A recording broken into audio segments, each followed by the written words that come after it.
Welcome to T News 9 channel. Today, we're diving into chapter 8 of My Wife is a Gangster. I wanted to help the mafia. They gave me paperwork. Seriously, I was tired of just being known as the boss's husband. I wanted to contribute, be a part of the team.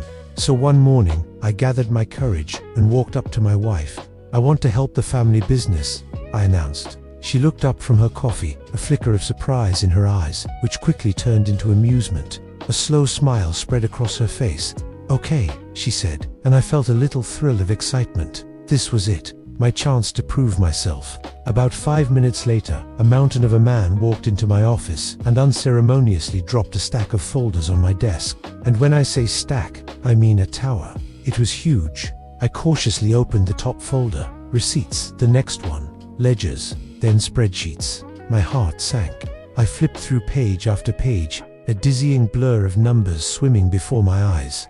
The man stood there, stone-faced. "This," he said, with a voice like gravel, "is last month. Last month. Just last month." A cold wave of terror washed over me. I suddenly realized a horrifying truth. Mafia accounting is way scarier than guns.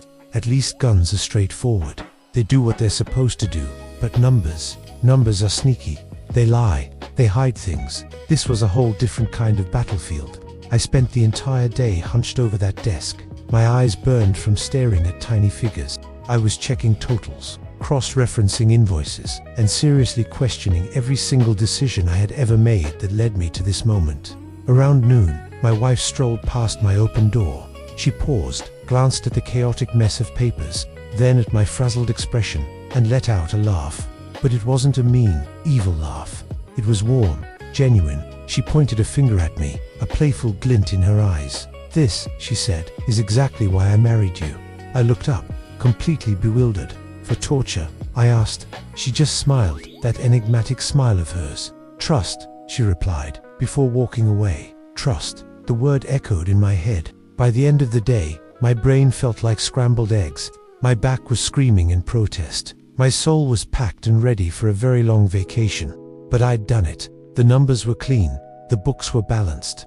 As I finally leaned back in my chair, some of the men who had been watching me all day walked past and gave me a nod of respect. I wasn't just the boss's husband anymore. Later that night, my wife brought me a cup of tea. She sat on the edge of my desk, the silence comfortable between us. "Thank you," she said softly.